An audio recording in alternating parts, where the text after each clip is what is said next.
ou nos maîtres, et ceux qui se disaient dans le temps être nos bienfaiteurs, pour pouvoir donc nous inculquer une soi-disant civilisation. Nous avons tous fait l'histoire au collège et on sait de quoi il s'agit. Nous n'allons pas revenir là-dessus.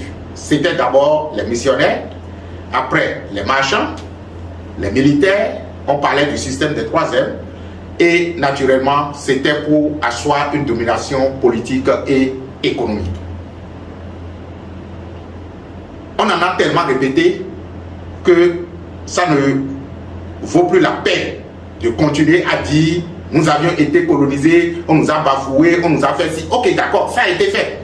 Mais aujourd'hui, qu'est-ce que nous faisons? Quelle est la position? C'est-à-dire que ce qui s'est passé, qu'est-ce que cela nous inspire? Quelle est la réflexion? Et quelles sont les actions que nous devons poser? Ça doit être là aujourd'hui les grandes questions que nous devons nous poser pour trouver donc naturellement les bonnes réponses. Donc, quand ils étaient venus, ayant déjà représenté leur Dieu, et sachant que nous, on avait déjà l'habitude de représenter des dieux, il fallait tout simplement substituer nos représentants de Dieu à leurs représentants de Dieu. Et c'est ce qui s'était passé. Je me rappelle une fois, entre-temps j'enseignais l'histoire et géographie dans les collèges, et il y avait disons, dans le programme, disons, une leçon qui disait religion et culture de la paix, je me rappelle plus correctement. Et ça a été toujours une discussion entre les élèves chrétiens ou musulmans et ceux dont les parents ne pratiquaient justement pas donc les religions dites chrétiennes. Ils estiment que les autres sont des diables et tout le reste. Et je leur ai posé une seule question. J'ai dit, bon, vous, votre Dieu, vous le représentez par qui? Il dit, Jésus, Marie, les anges. J'ai dit, ok, d'accord. Et les autres, ils ont dit, non, c'est le diable, c'est l'État et tout le reste. J'ai dit, bon, ça, c'est de simple appellation. Vous avez une représentation, les autres aussi ont une représentation. Ils ont dit oui. J'ai dit, ok, d'accord. Ce que nous allons faire, nous allons représenter le Lépa en or. Nous allons représenter les divinités africaines avec de l'or ou de l'argent.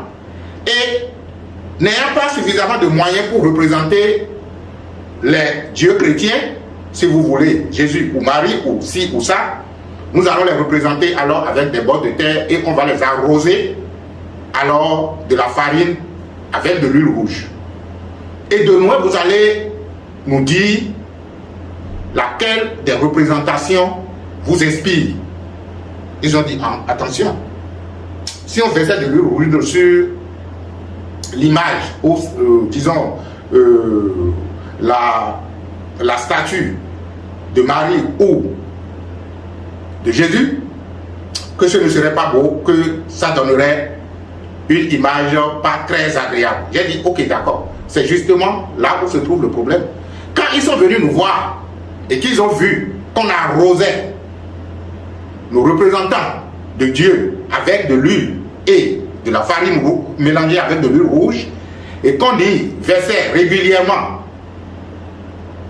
de quoi nourrir cette divinité, ils ont constaté, selon une logique qui leur est propre, que ce n'était naturellement pas très joli. Et ils nous ont dit donc que ce qui n'est pas joli est du noir, est du diable et tout le reste. Et c'est ça que nous avons adopté.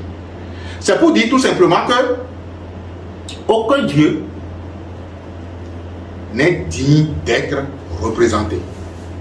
Donc, si on doit se mettre sur la barrière de la spiritualité pure, on dira aussi bien les Africains et aussi bien les Européens ont fauté par le fait, et même les Asiatiques qui représentent Bouddha ici ou ça, ont fauté par le fait qu'ils ont essayé de vouloir représenter Dieu. Mais c'est tout à fait humain. C'est tout à fait humain parce que, étant entendu que nous sommes de chair également et que nous voulons opérer dans un monde physique, on a toujours envie, lorsque nous voulons avoir de l'interaction avec n'importe qui ou n'importe quoi, nous avons le désir de cerner la chose. C'est ainsi que, aussi bien en Afrique que partout ailleurs, les êtres humains s'efforcent de pouvoir représenter une réalité non représentable. Parce que la réalité dont il s'agit, que nous appelons Dieu, que nous appelons, disons, chez nous, on l'appelle naturellement la vie, elle n'a pas de représentation. Et c'est justement parce qu'elle n'a pas de représentation qu'elle est en mesure de prendre toutes les représentations. Elle est en mesure de prendre toutes les images. Vous allez comprendre de quoi il s'agit.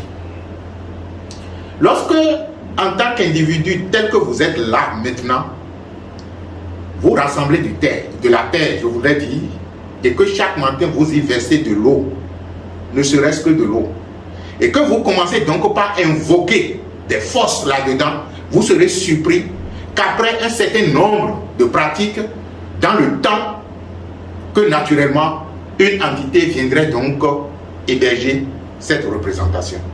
Parce que le monde des entités est un monde dynamique, de telle sorte que la fréquence à laquelle vous voulez vibrer, vous avez toujours des entités de même acabit qui se retrouvent de pair avec vous. Et tenez-vous bien, même si vous n'avez aucune représentation, vous déjà qui, avec nous, vous êtes déjà habitué à faire certaines pratiques spirituelles, des méditations, à prononcer des incantations, à réciter des formules, soyez sûr et certain que vous êtes déjà accompagné par certaines entités, c'est-à-dire des entités qui sont dans la même logique que vous. Et c'est ainsi que, lorsque vous prenez un endroit tout simple dans votre chambre, et que c'est là que vous allez faire régulièrement votre méditation, si entre-temps, vous vous donnez la discipline de commencer par faire les méditations à une heure donnée, vous allez constater que si vous n'y allez pas à l'heure indiquée, si l'heure sonne, ne soyez pas surpris que des entités viennent chuchoter à votre esprit que c'est l'heure, parce que elles viendront naturellement au rendez-vous.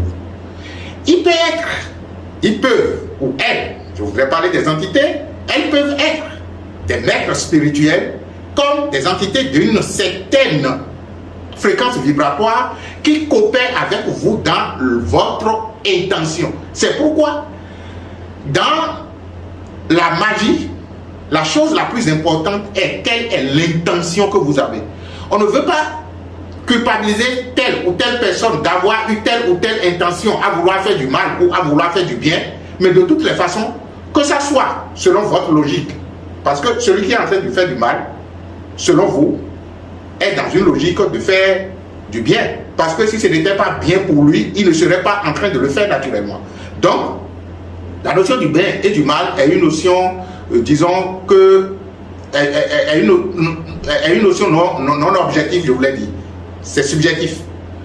Donc, lorsque déjà, à partir d'une simple pratique comme ça, vous êtes en mesure d'héberger des entités, ne vous demandez donc pas d'autres formes de pratiques lorsque vous voulez ériger des vaudous ou lorsque vous voulez ériger des saints. Entre les images que vous appelez images saintes, que ce soit de tel ou tel prophète, de tel ou tel ange, et des soi-disant images diaboliques, il n'y a que votre perception qui vous dit que c'est saint et que votre perception qui vous dit que c'est diabolique. C'est le même principe de j'ai la possibilité où nous sommes.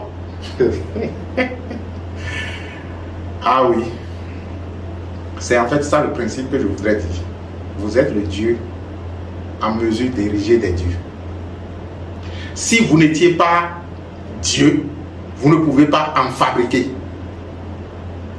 Donc, que ce soit le vaudou érigé en Afrique ou les représentations d'anges, de prophètes et de saints érigés un peu partout dans d'autres religions, nous sommes en train d'utiliser le même principe.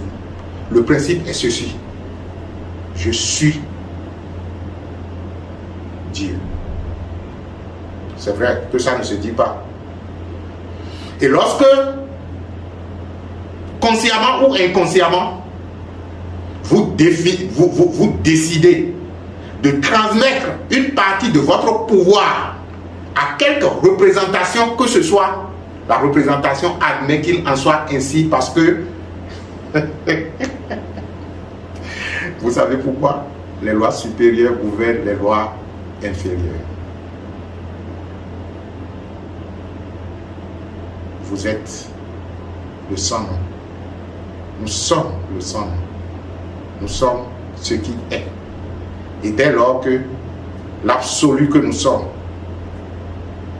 décide à travers un corps de concéder une partie de son pouvoir et de sa force à quelque représentation que ce soit, la représentation admet qu'il en soit ainsi.